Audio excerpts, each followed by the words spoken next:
Big boss നമ്മൾ season 8ന്റെ അപ്ഡേറ്റിലേക്ക് തന്നെ പോകാം. അപ്പം ഈ ഒരു ആഴ്ച തുടങ്ങി, 11ാമത്തെ ആഴ്ച തുടങ്ങി.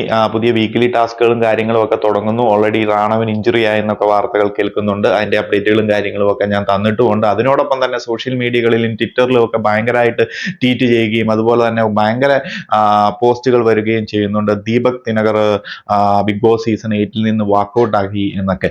എന്തായാലും നിലവിൽ നമുക്ക് ലഭിക്കുന്ന ഒരു റിപ്പോർട്ട്, ട്രസ്റ്റബിൾ ആയിട്ടുള്ള സോഴ്സിൽ നിന്ന് കിട്ടുന്ന റിപ്പോർട്ടുകൾ അനുസരിച്ച് ദീപക് ബിഗ് ബോസ് ഹൗസിനുള്ളിൽ തന്നെ ഉണ്ട്.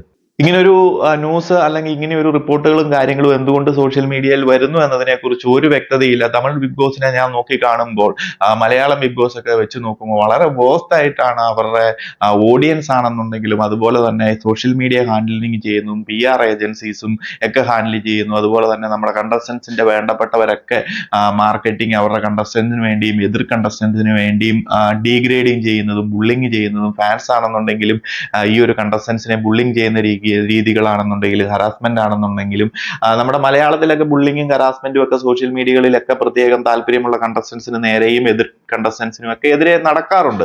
ബട്ട് ഇതുപോലെ ഒരു കണ്ടസ്റ്റൻസിനെ മനഃപൂർവ്വം പുറത്താക്കാൻ വേണ്ടിയും അതുപോലെ തന്നെ കണ്ടസ്റ്റൻസ് എന്താ പറയുന്ന പുറത്തേക്ക് പോകുന്നു, വാക്കൗട്ടായി, അതുപോലെ തന്നെ ആ ഒരു കണ്ടസ്റ്റന്റ് ക്യാപ്റ്റനായി, അതുപോലെ തന്നെ എലിമിനേറ്റ് ആയി എന്നൊക്കെ ഈ റിസൾട്ട് ഒക്കെ വരുന്നതിന് മുന്നേ 1-2 ദിവസം തന്നെ വോട്ടിംഗ് ക്ലോസ് ചെയ്യുന്നതിന് മുന്നേ തന്നെ സോഷ്യൽ മീഡിയകളിലൂടെ വെറുതെ ഓരോ ഫേക്ക് ആയിട്ടുള്ള ന്യൂസുകൾ പ്രചരിപ്പിച്ച് മറ്റ് ഓഡിയൻസിനെ, അതായത് സോഷ്യൽ മീഡിയകളിൽ അധികം ആക്റ്റീവ് അല്ലാത്തവരെയും ചെറിയ രീതിയിലെങ്കിലും ആക്റ്റീവായിട്ടിരിക്കുന്നവരെയും ഒന്ന് മാനിപ്പുലേറ്റ് ചെയ്യാൻ വേണ്ടിയിട്ട് അവരുടെ കണ്ണിൽ പൊടിയിട്ട് മറ്റുള്ളവരിലേക്ക് വോട്ട് എത്തിക്കാനും അതുപോലെ തന്നെ പുറത്താക്കി എന്നറിഞ്ഞ് അല്ലെന്നുണ്ടെങ്കിൽ എവിറ്റായി എന്നൊക്കെ മനസ്സിലായി കഴിയുമ്പോൾ അവർക്ക് വോട്ട് ചെയ്യാതിരിക്കുകയും അങ്ങനെയൊക്കെ ചെയ്യാൻ വേണ്ടിയിട്ട് പല രീതിയിലുള്ള PR ഏജൻസികൾ ഭയങ്കര റോങ് ആയിട്ടുള്ള മെസ്സേജുകൾ കൊടുക്കുന്നുണ്ട്. ഇപ്പൊ അതുപോലെ തന്നെ ഒന്നാണ് ഈ പറയുന്നത് പോലെ ദീപക് ഇപ്പം വാക്കൗട്ടായി എന്നും പറഞ്ഞുകൊണ്ട് ഇന്നലെയൊക്കെ ഭയങ്കരമായിട്ട് സോഷ്യൽ മീഡിയകളിൽ പോസ്റ്റുകളും കാര്യങ്ങളും ഒക്കെ വരുന്നുണ്ടായിരുന്നു. എന്തായാലും നിലവിൽ നമുക്ക് അതുപോലെയുള്ള വിവരങ്ങളൊന്നും കിട്ടിയിട്ടില്ല. അറിയാൻ സാധിച്ച ദീപക് അവിടെ തന്നെ ഉണ്ടെന്നാണ്.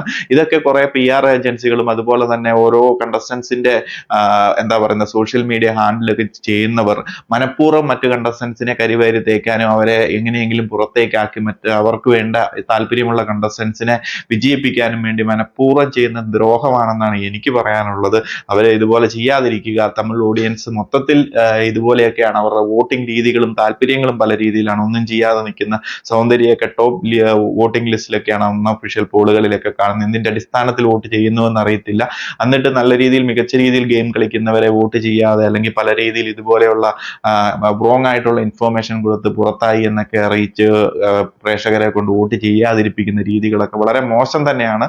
എന്താണെന്നുണ്ടെങ്കിലും നമുക്ക് നോക്കാം, ഇതുമായി ബന്ധപ്പെട്ട് ബിഗ് ബോസിന്റെ സൈഡിൽ നിന്ന് എന്തെങ്കിലും ആക്ഷൻസോ കാര്യങ്ങളോ ഒക്കെ വീക്കെൻഡിൽ ഓഡിയൻസിന് വേണ്ടിയിട്ട് ഇതുമായി ബന്ധപ്പെട്ട് ഒരു കൺവേ ചെയ്യുമോ എന്നതിനെ കുറിച്ച് നമുക്ക് നോക്കാം. എന്താണെങ്കിലും ഇതുപോലെയുള്ള റോങ് ആയിട്ടുള്ള ഇൻഫോർമേഷനുകൾ സോഷ്യൽ മീഡിയകളിലും അതുപോലെ തന്നെ പല സൈറ്റുകളിലാണെന്നുണ്ടെങ്കിൽ എവിടെ നിന്ന് കണ്ടു കഴിഞ്ഞാലും ആദ്യം കാണുമ്പോൾ തന്നെ വിശ്വസിച്ച് അതിനുവേണ്ടി പ്രതികരിക്കാതെ അതെന്താണെന്ന് മനസ്സിലാക്കി അതിന്റെ സത്യസന്ധതയൊക്കെ അറിഞ്ഞതിന് ശേഷം വോട്ട് ചെയ്യുകയോ ചെയ്യാതിരിക്കുകയോ ആ കണ്ടത്തിനെ സപ്പോർട്ട് ചെയ്യുകയോ ചെയ്യാതിരിക്കുകയോ ഒക്കെ ചെയ്യുക. അപ്പോൾ കൂടുതൽ അപ്ഡേറ്റുകളുമായി മറ്റൊരു വീഡിയോയിൽ കാണാം.